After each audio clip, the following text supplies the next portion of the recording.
పరిశుద్ధ గ్రంథంలో నుంచి మన వాక్యాన్ని దేవుడు మనకు ఇచ్చినటువంటి ధారాళమైన వాక్యాన్ని చాలా జాగ్రత్తగా మనం విని పేరు పొందడానికి ప్రయత్నం చేద్దాం. మొదటి వచనం నుంచి మనం చదువుతాం. మొదటి 3 వచనాలు చదువుతాం. సహోదర ప్రేమ నిలవరముగా ఉండనియుడి, ఆతిథ్యము చేయ మరువకుడి. దాని వలన కొందరు ఎరుగతే దేవదూతలకు ఆతిథ్యము చేసిరి. మీరును వారితో కూడా బంధింపబడినట్టు బంధకములో ఉన్న వారిని జ్ఞాపకం చేసుకుని, మీరును శరీరముతో ఉన్నారు కనుక కష్టములో ఉన్న వారిని జ్ఞాపకం చేసుకుని. చాలా జాగ్రత్తగా మనం ఉండాలి. ఎందుకంటే ఇది దేవుడి సన్నిధిలో చాలా మన వాక్యాలు వినకపోతే మనకే ప్రమాదం. ఇక్కడ దేవుడు వాక్యం చెప్పేది ఏంటంటే సహోదర ప్రేమ నిలవడముగా ఉండనియుడి. ఎవరన్నా ప్రేమిస్తున్నావా? మీరు సహోదరి సహోదరుడు పాట పాడిన పాట ఏం పాట పాడమ్మా? ఏంటి ఏం పాట పాడా? యేసు క్రీస్తు నిన్ను పిలిచెనుగా, రావేళ పోయేవక రావేళ పోయేవకి. మీరు ఎవరైనా పిలుస్తున్నారా ప్రార్థన రామని? ఇక్కడ ఏమంటాయంటే సహోదర ప్రేమ నిలవరముగా ఉండనీయుడి. సహోదర ప్రేమ అంటే ఏంటి? సహోదర ప్రేమ అంటే ఏంటి? సుధాకరావు పోయిన వారం ఎందుకు నువ్వు ప్రార్థన రాలేదని కూడా అడగవచ్చు. ఎందుకని? ప్రేమ ఉంది కాబట్టి. ప్రేమ లేకపోతే మనం అడగం. కనుక ఇక్కడ మరి వాక్యాన్ని మనం క్షుణ్ణంగా నేర్చుకోకపోతే మనకే ఇబ్బంది. ఏ ఇబ్బంది? సహోదర ప్రేమ నిలవరముగా ఉండనివి. అసలు ఉంటేనేగా మనకి ఉండడానికి. మనం పాట పాడతాం, పొత్తులు మరి పడుతుంది. ఏం పాట పడుతుంది అంత? ప్రేమ యేసుని ప్రేమ, అది ఎవ్వరు కొలవలేరు. నిజమో దీన్ని నమ్మో అని చెప్పేసి అంటున్నాడు. కాబట్టి ఇక్కడ ఏమన్నాయంటే సహోదర ప్రేమ విషయంలో చాలా జాగ్రత్తగా నిలకడగా మీకు చెప్పాను చాలాసార్లు. ఏమని? నిలకడ లేని నా జీవితాన్ని మార్చావు. సిగురాకుల కొసల నుండి జారిపడే మంచు లాంటి నేను. నిలకడ లేనటువంటి నా జీవితాన్ని మార్చావయ్యా అని ఆ పాట అర్థం అన్నమాట. అట్లాగే సహోదర ప్రేమ అంటే ఎలా ఉందంటే నువ్వు చెప్పిన పని చేయకపోతే మాట్లాడతావు, నువ్వు పిలిస్తే పలకపోతే మాట్లాడలేక, ఏదైనా అడిగితే ఇకపోతే మాట్లాడలేక. ఇదే దేవుని ప్రేమ. దేవుడు ప్రేమించే విధానం అంటే ఇదే. అంటే యేసు ప్రభు మాత్రమే ఒళ్ళంతా పట్టించుకోవాలి, కానీ మనం ఒక మాట కూడా పడకూడదు. ఒక మాట కూడా మనం పడకూడదు. ఒక మాట కూడా గురువు మొయ్యకూడదు. అంటే ఆడు క్రైస్తవుడా కాదు. మాట అంటే ఒప్పుకున్నాడు లేడు ఈ రోజుల్లో.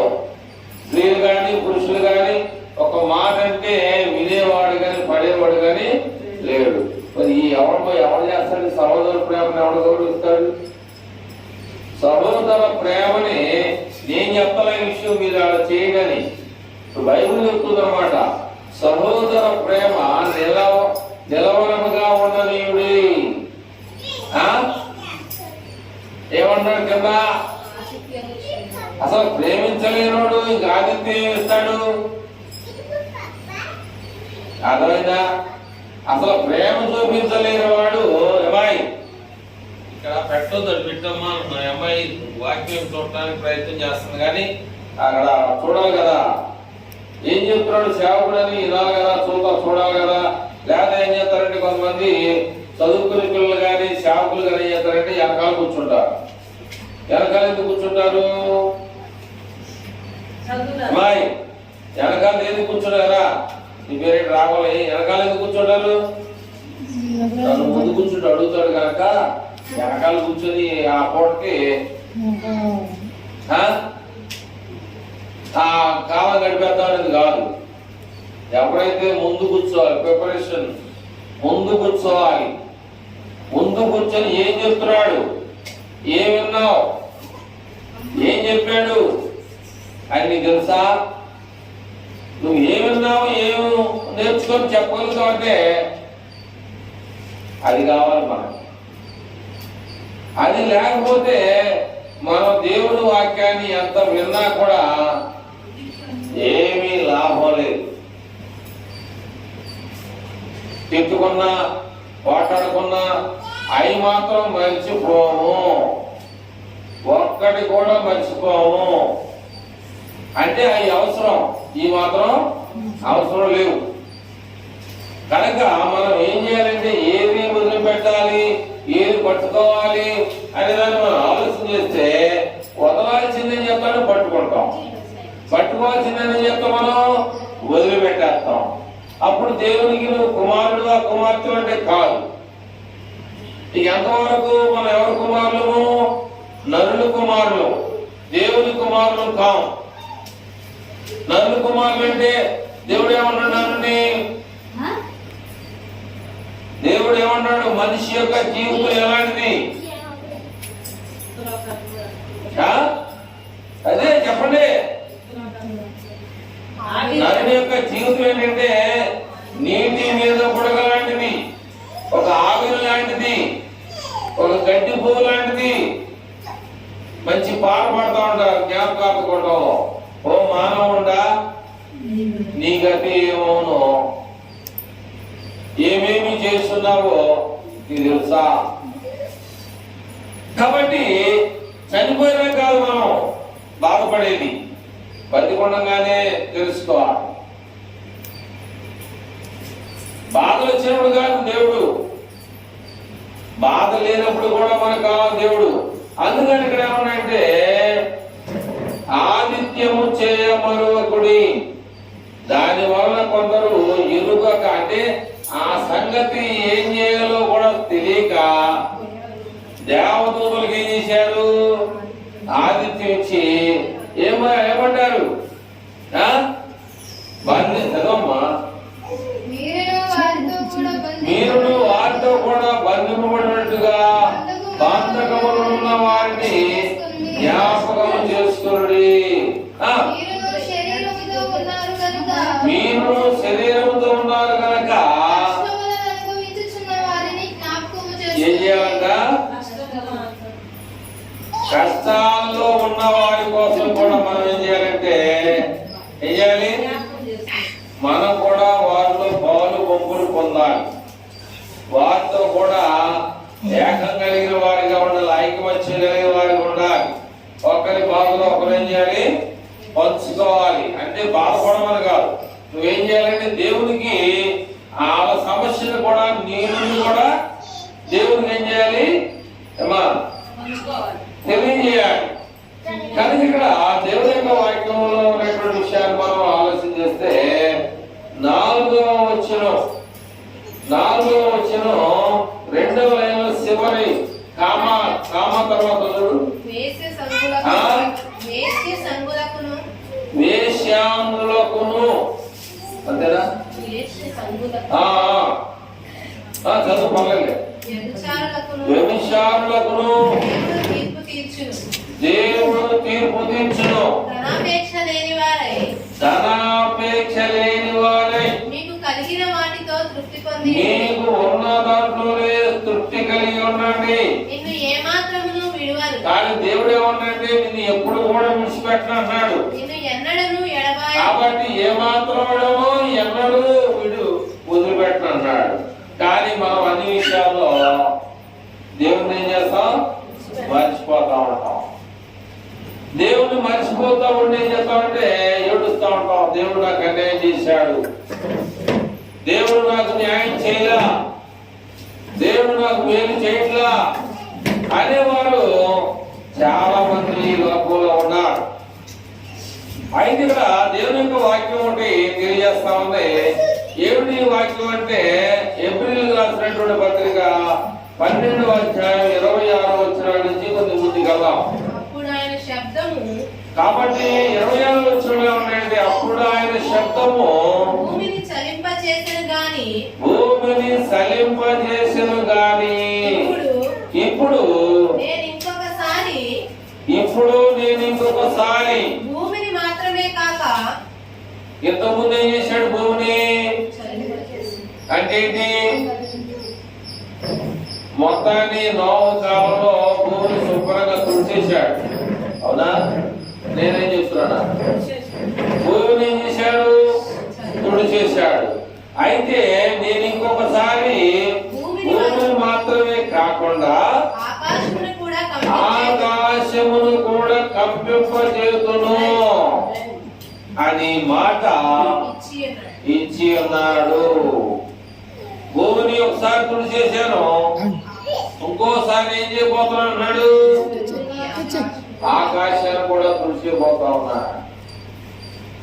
కానీ అయినా కూడా జనాల్లో మార్పు రాకపోతే ఇప్పటికే ఆయన కోపం వచ్చి కొన్ని రాష్ట్రాలు కొన్ని దేశాలు ఏమవుతున్నాయంటే వరదల చేత కొట్టుకుపోతా ఉన్నాయి, భూకంపాల చేత కొట్టుకుపోతాయి. భూకంపాలు ఎంత ముందు వచ్చినాయి, ఇప్పుడు ఏమవుతున్నాయంటే వరదలు వస్తున్నాయి. బాగా వరదల్లో నీళ్ళల్లో అన్నం లేక మంచినీళ్ళు లేక ఏడ్చేవారు ఎంతో మంది ఇప్పుడు ఉన్నారు.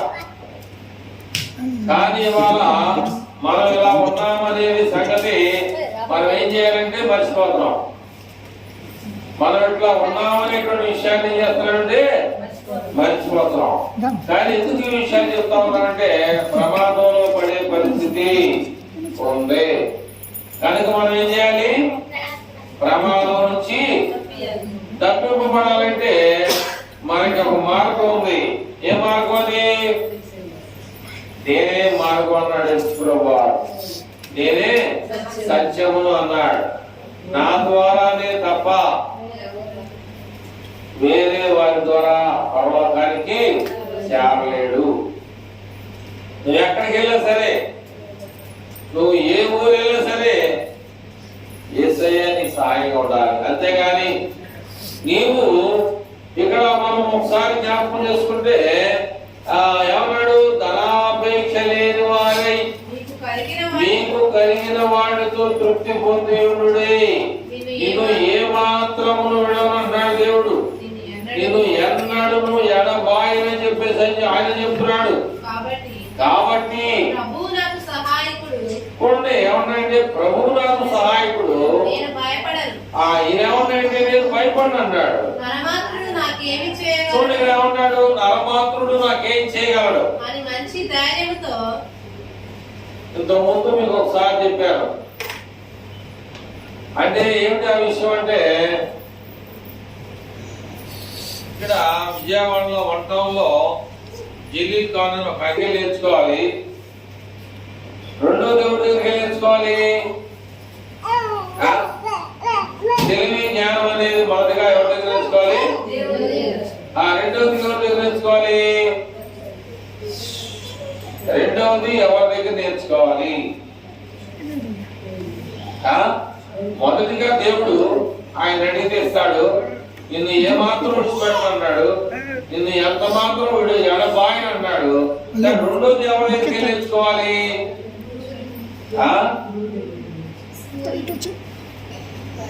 మన తల్లిదండ్రుల దగ్గర నుంచి నేర్చుకోవాలా, లేదా స్కూల్ మాస్టర్ దగ్గర నుంచి నేర్చుకోవాలా, లేకపోతే మన సంఘంలో ఉన్నటువంటి తలగుడ్డ చుట్టుకొని చుట్టలుగా పెద్దోళ్ళు ఆ దగ్గర నేర్చుకోవాలా?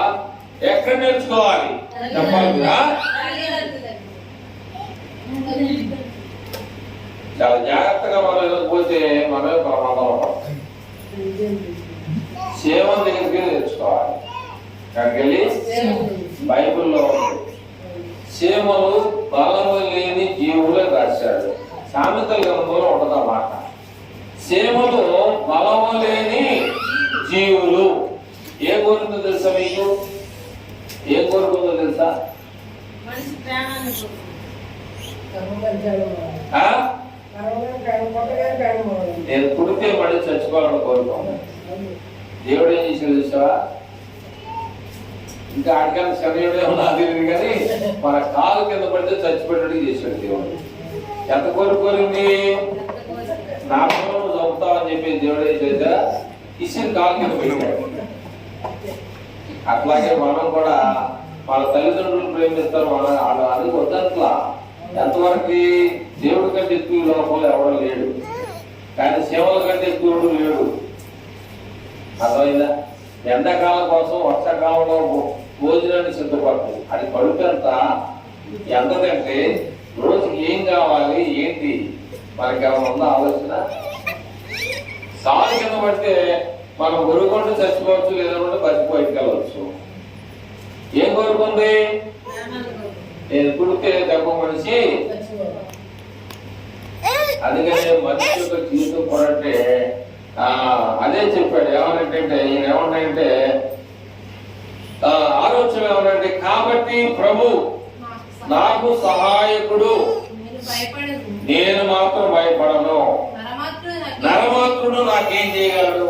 నరమాత్రుడు అంటే ఎవరు? మీ తల్లిదండ్రులు కూడా నరమాత్రులే, మా తల్లిదండ్రులు కూడా నరమాత్రులే. వాళ్ళకి ఏమైనా కిరీటాలు ఉన్నాయా? కిరీటం ఏం చేయలేదు, సన్మానం చేసినా ఏం చేయలేడు. ఆయన నరమాత్రుడే. కానీ ఇప్పుడు ఎవరు ప్రిఫరెన్స్ ఇవ్వాలి అంటే దేవుడు. అంటే నేను సేవ దగ్గర సేవలను జరుపుకోవచ్చు, కానీ దానికి ఎంత ఆహారం కావాలో తెలియదు. కానీ గోళ్ళంతా ఏమిటి ఇది ఏమంటారంటే నూకల్ని కానీ దాన్ని నచ్చినటువంటి ఆహారాన్ని అది చేసే ప్రయాణం మీరు ఏమైనా చేస్తారా? ఎందుకని? ఎక్కడ చేస్తుంది ప్రయాణం? పెద్ద సముద్రంలో కూడా చేస్తాం. కానీ మనం మాట్లాడచ్చు, మనం పోలవరం కాలంలో చూసి బయట రాగలమా? కానీ ఎన్ని కాలంలో దొరుకుతుంది. కొన్ని విషయాలను మనం ఏం చేయాలంటే మైండ్ లో తీసుకొచ్చుకోవాలి. ఎందుకని? మన జీవితం కోసం, ఎవరి జీవితం కోసం కూడా మనం ప్రయాసపడదు. ఇక్కడ ఎదుటివాడి కోసంలో కూడా నువ్వు పాలు పంచుకున్నాడు. ముందుగా అంటే నువ్వు ప్రిపేర్ అయ్యి ఉండాలి, నువ్వు సిద్ధపడి ఉండాలి.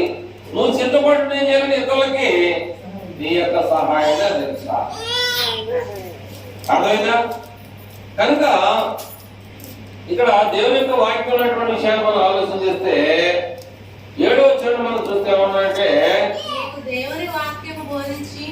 మీకు దేవుని వాక్యము బోధించి మీ పైన నాయకులను జ్ఞాపకం చేసుకొని వారి ప్రవర్తన ఫలమును శ్రద్ధగా తలంచుకొనుచు వారి విశ్వాసమును అనుసరించుడి. యేసుక్రీస్తు. కాబట్టి ఏమైంది? మన పైన ఉన్నటువంటి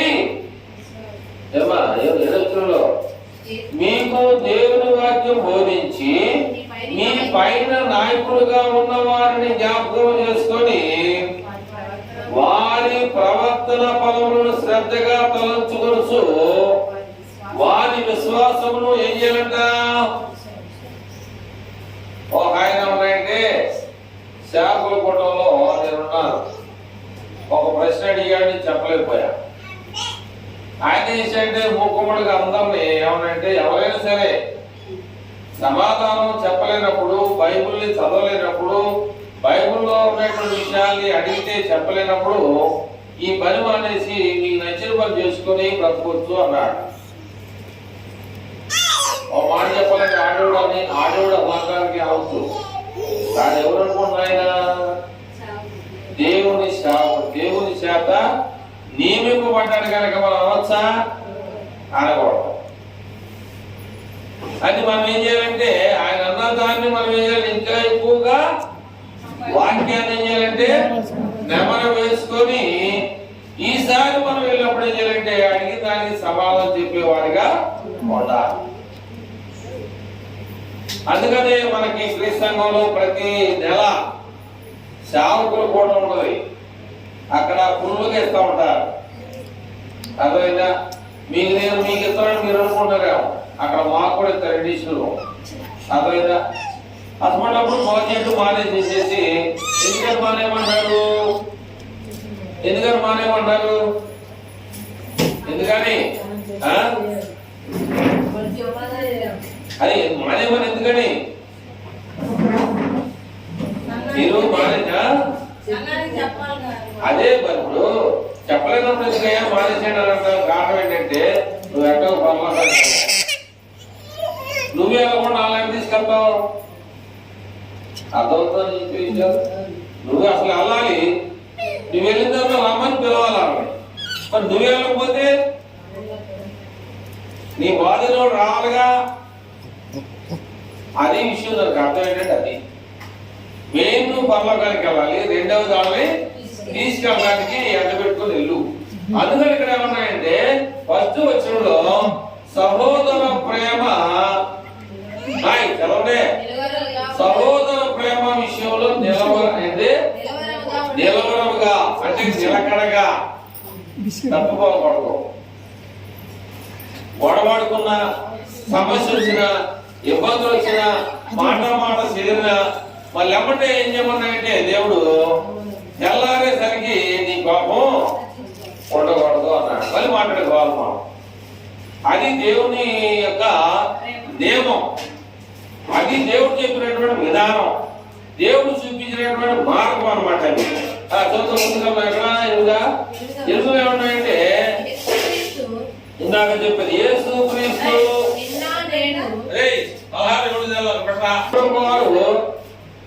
యేసు క్రీస్తు నిన్న నేడు ఒక్కటే రీతిగా ఉంటాడు.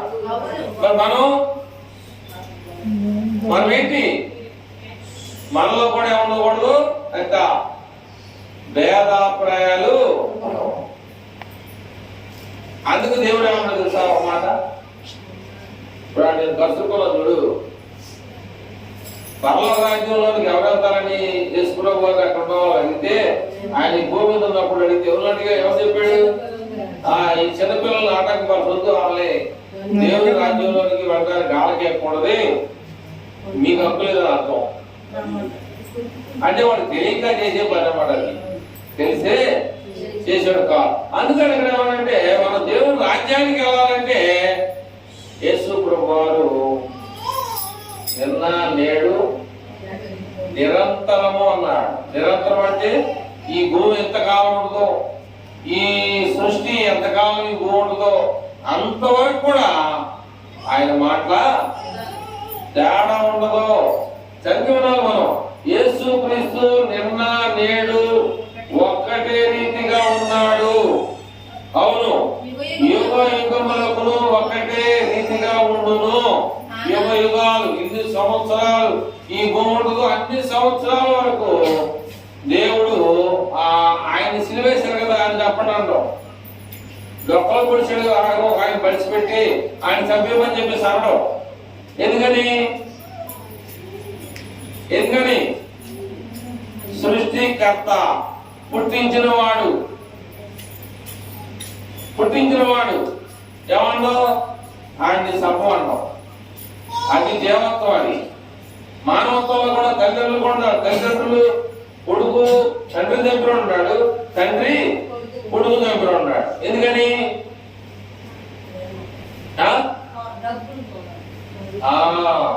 పొలాలు ఉండడం మంచిదే, ఒక అందుకు ఇబ్బంది, ఒక అందుకు మంచిది. ఆ పొలం పోతే కొడుకు ఆడి చెప్తాడు.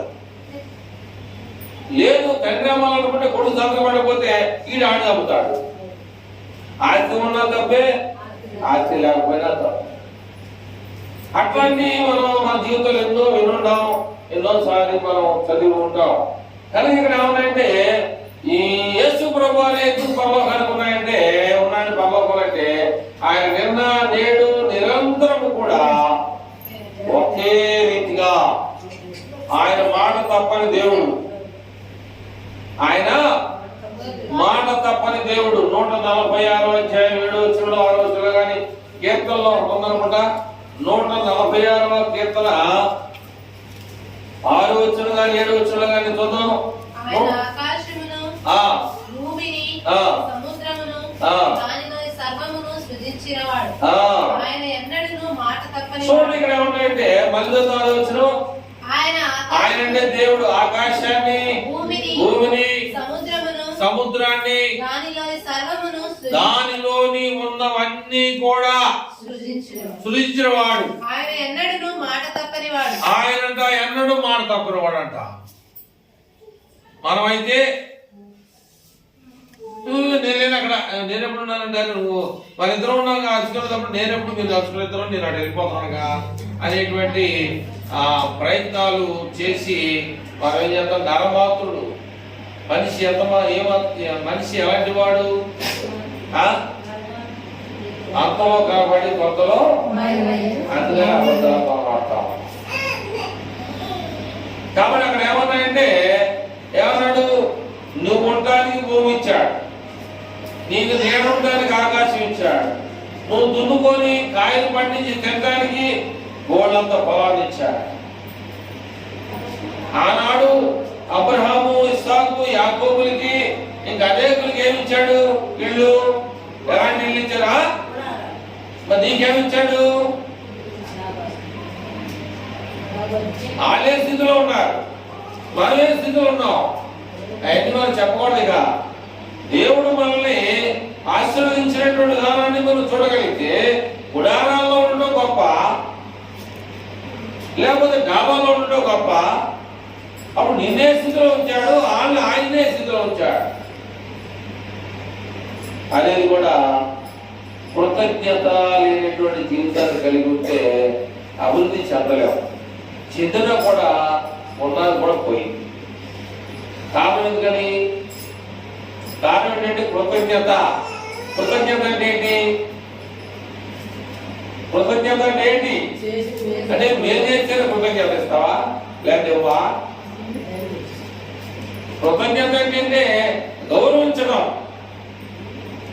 కృతజ్ఞత అంటే మర్యాదించడం, కృతజ్ఞత అంటే ఒబిడు అంటే భయము, భక్తి. అవన్నీ కూడా దేవుడికి ఇష్టమైనటువంటి. కానీ నీ డబ్బు కాదని కావాల్సింది, నీకున్న ఆస్తి కాదని కోరుకునేది, నీకున్న బలం కాదని కోరుకునేది.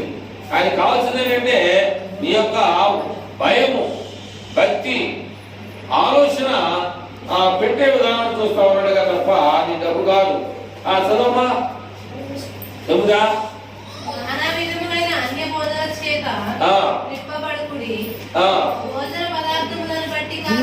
చూడండి ఇక్కడ ఏమంటే నానా విధములైనటువంటి అనేకమైనటువంటి బోధల చేత మీరు తిప్పబడకుండా ఈ జాగ్రత్తన్నాం. భోజన పదార్థమును బట్టి కాక కృపను బట్టి మీ హృదయమును స్థిరపరచుకునడం మంచిది. భోజనములను బట్టి ప్రవర్తించిన వారికి ప్రయోజనం కలగలేదు, ఏమీ లాభం లేదు. అర్థమైందా? ఏం చెప్పా కూడా చెప్పలేదు. భోజనమును బట్టి ప్రవర్తించడానికి ఏమీ లాభం లేదు. మనకి ఒక బలిపీఠం ఉన్నది. మనకి ఒక బలిపీఠం ఉంది. పాత నిబంధన కాలంలో దాని సంబంధమైన వాటిని తినుటకు గుడారములో సేవ చేయు వారికి అధికారము లేదు. గుడారములో సేవ చేయు వారికి అధికారము లేదు.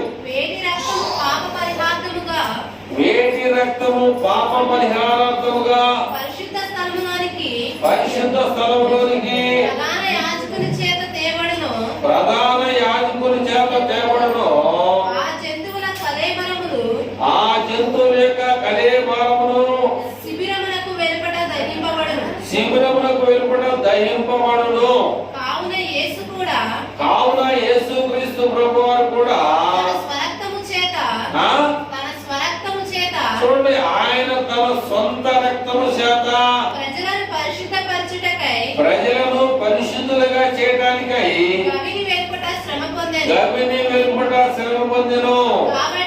కాబట్టి మనం ఆయన నిందను భరించుచు శిబిరము వెలుపలికి ఆయన యొద్దకు వెళుదము. నిలవరమైన పట్టణము.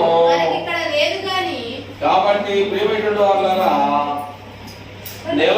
నిర్మలమైన పట్టణం అనేది మనకి ఇక్కడ లేదు. మనం ఏం చేయాలి? నిర్మలమైన పట్టణం కొరకు ప్రయత్నం చేయాలి, ఎదురు చూడాలి. ఆ నిర్మలమైన పట్టణంలోకి వెళ్ళాలంటే వెళ్ళమా? ఎట్టగలుగుతాం? ఎలాగెళ్తాం? ఒక ఆయన ఏం చేశాడంటే చాలా మంది భోజనాలు పెట్టాలని ఆలోచించి భోజనాలు పెడతా ఉన్నాడు. ఒక పెద్ద ఆయన బాగా డబ్బున్నాడు, అందరికి మంచి ఇది కలిగిన వాడు. కానీ ఆయన ఏం చేయంటే మనిషికి ఆయన పేరుతో కార్డు ముద్రించి ప్రతి వారికి కార్డు ఇచ్చారు. కార్డు ఇచ్చిన వాడిని లోపలికి వెళ్ళమని గేట్ లో ఉన్నవాడు చెప్తాడు. ఆయన ఇస్తాడు, నీ కార్డు చూపించు, నిన్న ఆయన పిలిచాడా లేదనేది పక్కన పెట్టు. ఇచ్చిన కార్డు రోడ్డు మీద పట్టుకొని నీకు దొరికిందనుకో, నువ్వు తీసుకుని వెళ్ళాగా నిన్ను లోపలికి పంపిస్తారు. ఎందుకని? కార్డు కావాలి. నువ్వు అనుమతి లోనికి వెళ్ళడానికి ఏం కావాలి? కార్డు కావాలి. కార్డు లేకపోతే నీకు ఆ యొక్క వివాహం ఇందులోనికి అనుమతి లేదు. అలాగే పరలోక పట్టణానికి వెళ్ళాలంటే కొన్ని దేవుడు ఇచ్చినటువంటి నియమాల్ని మనం ఏం చేయాలి?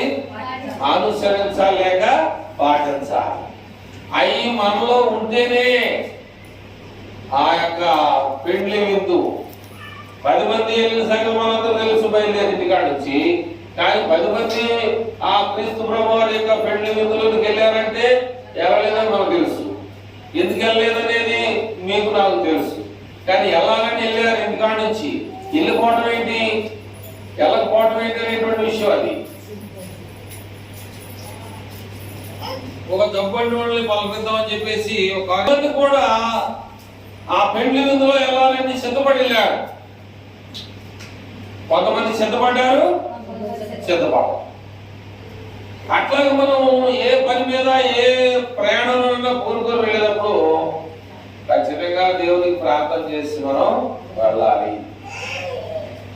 నడిపించేది ఏం కదయ్యా, బండి నాకు తోకం వచ్చినా కానీ చేరవలసిన కర్మ చూడు చేర్చేది నువ్వు.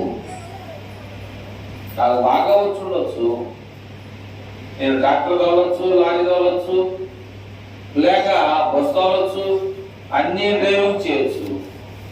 కానీ నేను గమనించోట్లకి ఆ చివరాఖరికి నేను వెళ్ళగలనా లేదనేది మనం దేవుని దగ్గర ఒప్పందం చేసుకుని వెళ్ళాలి. అర్థమైందా? ఒప్పందం అంటే ఒడంబడిక. ఒడంబడిక అంటే దేవుడిని అడిగి వెళ్తాం మనం. నా ప్రయాణం అంతా కూడా నువ్వే నాయకుడిగా ఉంటావు, నడిపిస్తావు, కాంతాలు ఉంటావు, ఎలా ఉంటావు అనేది నాకైతే నిమిత్త మారుతాం.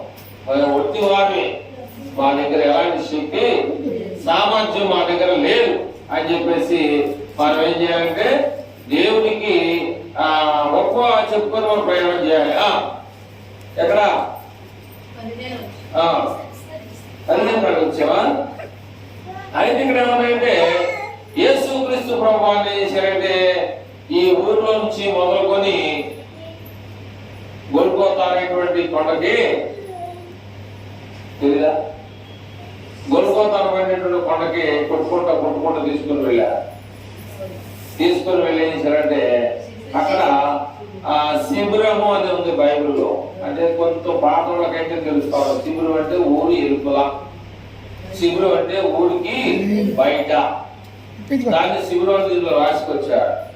ఆనాడు యాజకుడు మనందరి పాపాలని ఆ కోడి రక్తం గాని, మేక రక్తం గాని, ఎగలేక రక్తం గాని బలిచి ఆ రక్తాన్ని ఆ యాజకుడు ఏం చేసేవాడంటే బలిపేట మీద పురోక్షించేవాడు. అయితే ఆయన నుంచి కళేబారాలు అంటే తెలుసుగా, సంపబడినటువంటి ఎద్దులే గాని కోళ్లే గాని ఇవన్నీ కూడా ఊరు వెలుపలకు తీసుకొని వెళ్ళి కాల్చారు.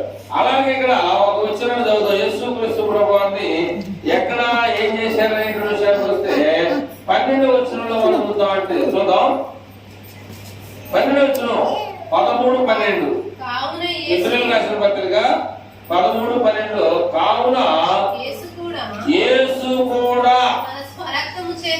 తన సొంత రక్తము చేత ప్రజలను పరిశుద్ధపరచుటకై చూడండి, ఆయన ఏమైపోయినా పర్వాలేదు కానీ పరిశుద్ధులను ప్రజలను పరిశుద్ధపరచుటకై గవిని వెలుపట ఏమొందాడు?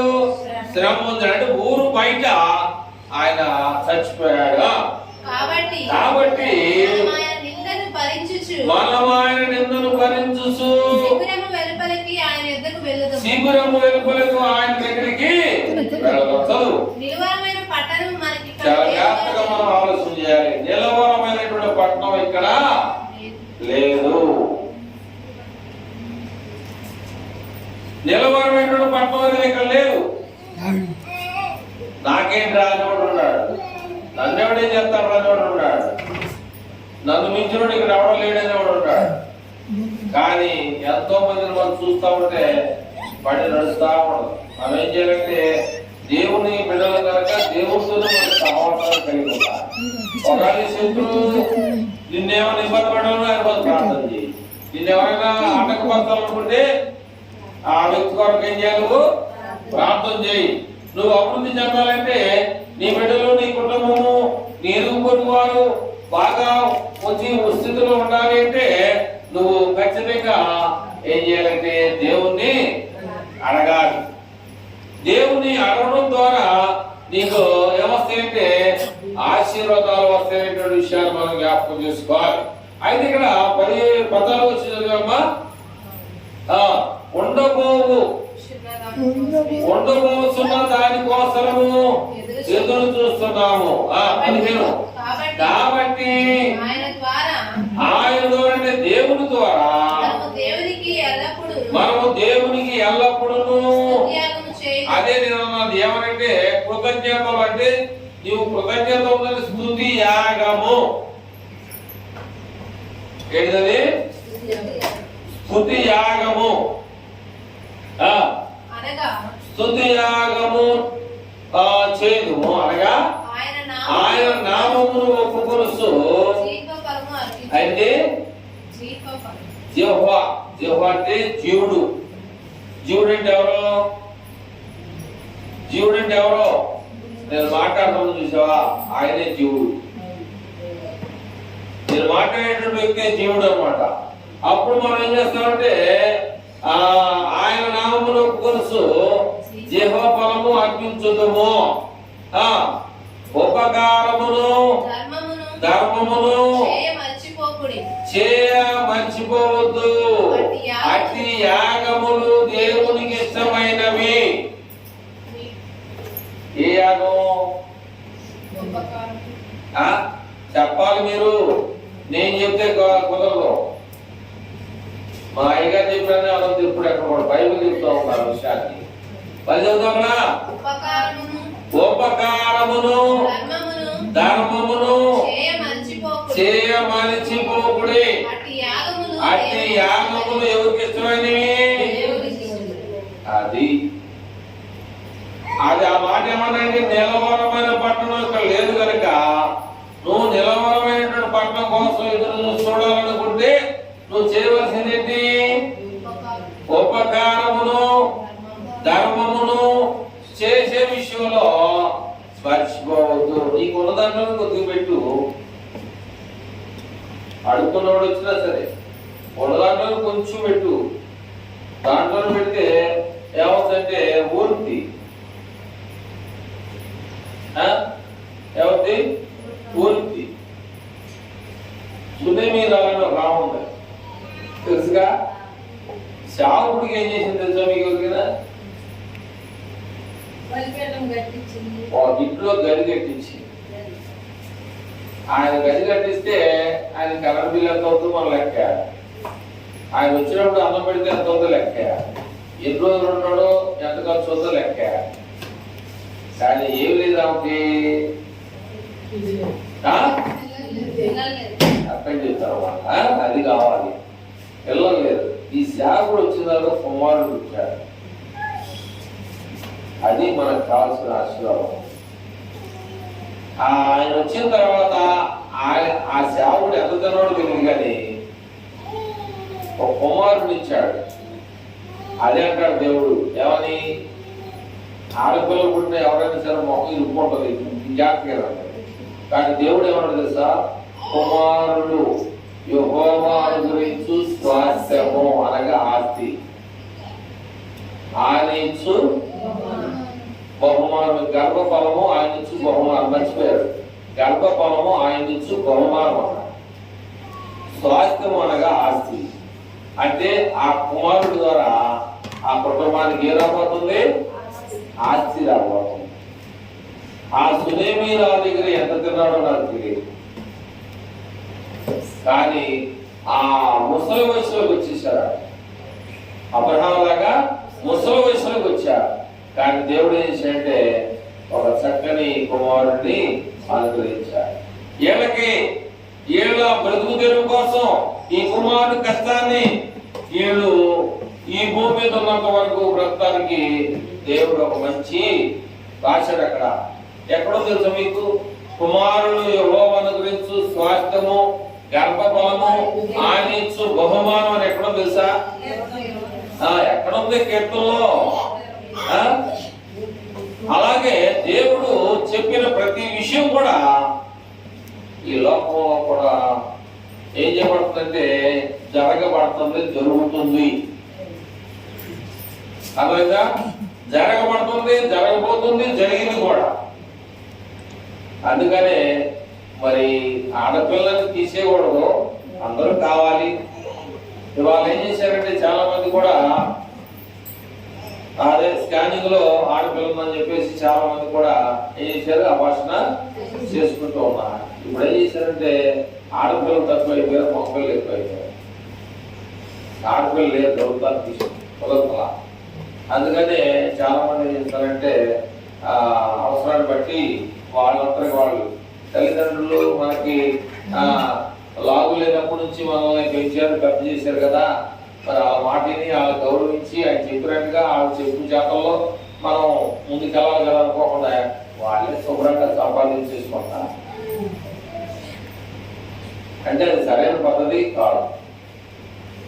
ఇక్కడ నుంచి చిన్నప్పటి నుంచి పెంచి పెద్ద చేసిన వాళ్ళు ఎక్కువ బాగా అయిపోతా ఉన్నది కూడా మనం ఆలోచించాలి. అది నేను ఎవరి గురించి ఇక్కడ చెప్పాలా, విషయం వచ్చింది కనుక అది మనం ఆలోచన చేస్తా ఉన్నాం. కనుక ప్రేమిటెడ్ వల్ల మనము విన్న వాక్యాన్ని కూడా మరి చాలా జాగ్రత్తగా ఆలోచన చేసి మరి సహోదర ప్రేమ విషయంలో కానీ, ఆదిత్య విషయంలో కానీ, లేదా ఐక్యతగా ఉండేటువంటి విషయంలో కానీ ఇక్కడ ఏమన్నాయంటే చాలా జాగ్రత్తగా మంచి మాట చెప్పాడు. ఏమనంటే ఉపకారమును ధర్మమును చేయమర్చిపోకుడి, అట్టి యాగములు దేవునికి ఇష్టమైనవి. చాలా మంది దేవునికి ఇష్టమైన పని కార్యక్రమాలు మనం చేయాలి.